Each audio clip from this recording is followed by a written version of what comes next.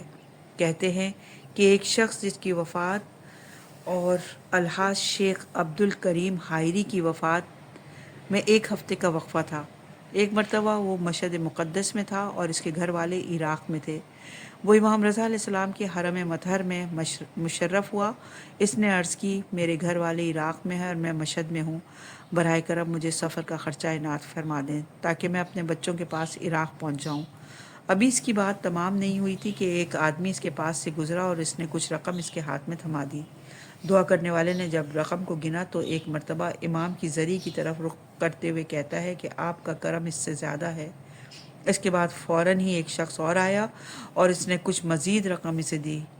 دعا کرنے والے آدمی نے رقم کو دیکھ کر ذریعہ مقدس کی طرف رخ کیا اور کہنے لگا، مولا یہ بھی کم ہے۔ اتنا کہنا تھا کہ مشہدی علماء میں سے ایک عالم دین اس کے قریب آئے اور کہنے لگے، لگتا ہے امام علیہ السلام کے ساتھ تمہاری روابط بہت اچھے ہیں۔ یہ کہہ کر اس عالم دین نے جیب سے اتنے پیسے نکال کر اسے دیے جتنے میں اس کی ضرورت بہت اچھی طرح سے پوری ہو سکتی تھی۔ صفحہ نمبر 145، عنوان ہے ثابت قدم لوگ۔ آج کے زمانے میں اس قسم کے واقعات شاذ و نادر ہی رونما ہوتے ہیں۔ بہرحال روایات میں ہے کہ ظہور امام علیہ السلام سے قریب زمانے میں ہر طرف ظلم اور ناانصافی کا راج ہوگا۔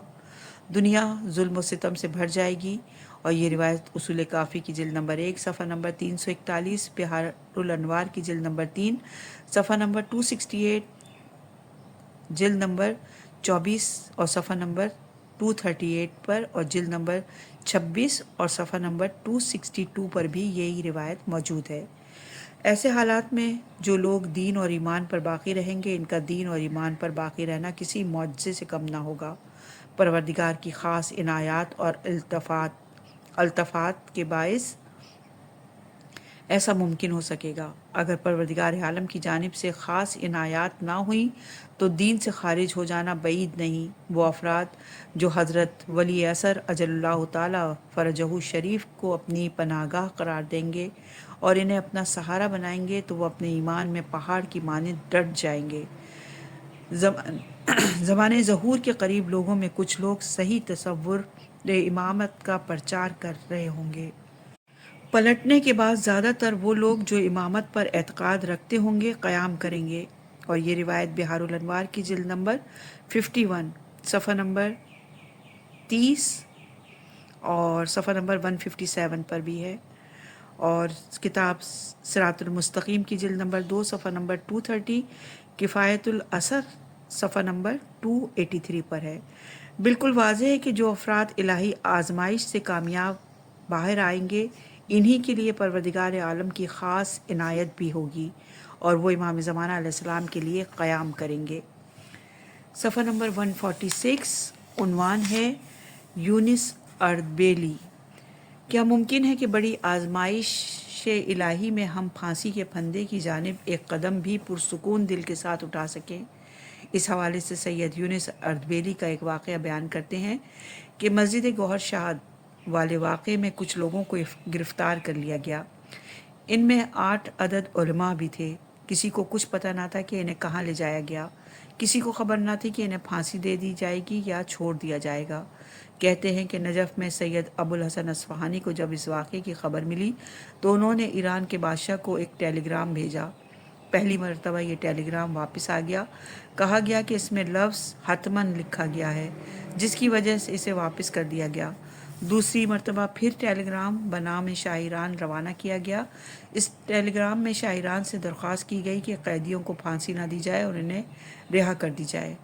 شاہ ایران نے سید ابو الحسن اصفہانی کے احترام میں قیدیوں کو رہا کر دیا۔ جیل سے واپس آنے کے بعد ایک عالم دین نے بتایا کہ جب ہمیں پھانسی کا حکم سنانے کے بعد جیل پہنچایا گیا اور چند گھنٹوں کے بعد ہمیں پھانسی کے پندے پر لٹکایا جانا تھا، ہم سب رو رہے تھے اور اپنے اپنے دل میں دعائیں اور توسل کر رہے تھے، لیکن سید یونس اردبیلی بڑے اطمینان کے ساتھ کتاب جواہر کا مطالعہ کر رہے تھے۔ ان کے چہرے پر کسی قسم کی پریشانی کے آثار نہ تھے، وہ بہت زیادہ مطمئن نظر آ رہے تھے، جیسے کچھ ہوا ہی نہیں۔ صفحہ نمبر 146، عنوان ہے راہ امام زمانہ علیہ السلام۔ شہد کی مکھی جسے حشرات اور دودھ دینے والے جانوروں کی مانند بہت سے جاندار انسانوں کو فائدہ پہنچاتے ہیں، انسان کو بھی چاہیے کہ دین اور عوام کے لیے فائدہ مند بن جائیں۔ اگر ہم بھی اپنی طاقت اور استعداد کے مطابق لوگوں کی ہدایت اور اصلاح کے لیے کوشش کریں تو بالضرور عین اللہ ناظرہ اور امام زمانہ علیہ السلام کی عنایات کے دائرے میں شامل ہو جائیں گے۔ اور یہ روایت ہے بہار الانوار کی جلد نمبر 26 صفحہ نمبر 240، توحید صدوق صفحہ نمبر 167، مانی الاخبار صفحہ نمبر 16۔ اگر ہم راہ امام زمانہ علیہ السلام پر ثابت قدمی کے ساتھ رہیں، چاہے ہمیں برا بھلا کہا جائے، ہماری کردار کشی کی جائے، ہمیں نقصان پہنچانے کی کوشش کی جائے، لیکن پھر بھی ہم امام زمانہ علیہ السلام کے راستے پر گامزن رہیں اور اپنے ماتھے پر شکن نہ لے کر آئیں، بلکہ پہلے سے زیادہ اچھے انداز کے ساتھ، پہلے سے زیادہ مضبوط قدموں کے ساتھ راہ حق اور حقیقت پر چلتے رہیں، صبر و استقامت کا مظاہرہ کریں، تو وہ دن دور نہیں رہے گا کہ جب امام زمانہ علیہ السلام ظہور فرمائیں گے اور ہم ان کے لشکر میں شامل ہو جائیں گے۔ صفحہ نمبر 147، عنوان ہے دلیل۔ مرزا قمی اکثر اوقات مشہور فتوے کے خلاف فتویٰ دیا کرتے تھے، جان بوجھ کر نہیں بلکہ دلائل کی روشنی میں ایسا کیا کرتے تھے۔ وہ کہتے تھے اگر دلیل ہماری مددگار ہو تو ہماری تنہائی سے ہمیں کوئی خوف نہیں۔ جناب مقدس اردبیلی کے بارے میں بھی ان کے فتاوے بھی اکثر مشہور علماء کے فتاوے سے مختلف ہوا کرتے تھے، جیسے کہ وہ ہی پہلے مجتہد ہیں۔ ان کے بارے میں ایک جید عالم دین نے کہا تھا کہ اگر زندہ کی تقلید کے بارے میں شرعی حکم نہ ہوتا اور ابتدا سے مردہ مجتہد کی تقلید کرنا جائز ہوتا تو میں حکم دیتا کہ جناب مقدس اردبیلی کی تقلید کریں۔ الحاج شیخ عبد الکریم حائری جب بھی کوئی ایسا فتویٰ دیتے جو مشہور فتوے کے مخالف ہوتا تو کہا کرتے تھے کہ ملا مرحوم کو لے آئیں تاکہ وہ ہمارے فتوے کی حمایت کر دیں۔ ملا سے ان کی مراد جناب مقدس اردبیلی ہوا کرتی تھی۔ جناب مقدس اردبیلی نے کئی ایک اہم کتابیں تحریر کی ہیں، جن میں سے ایک فقہی کتاب مجموع الفائدہ والبرہان ہے۔ جناب مولانا اخند خراسانی جب کبھی منبر پر اپنی رائے کا اظہار کرتے تو ساتھ ہی کہتے اگر آپ پہلے والے علماء میں سے کسی کے بارے میں کہیں کہ وہ بھی ہماری رائے سے اتفاق کرتے تو مجھے خوشی ہوگی۔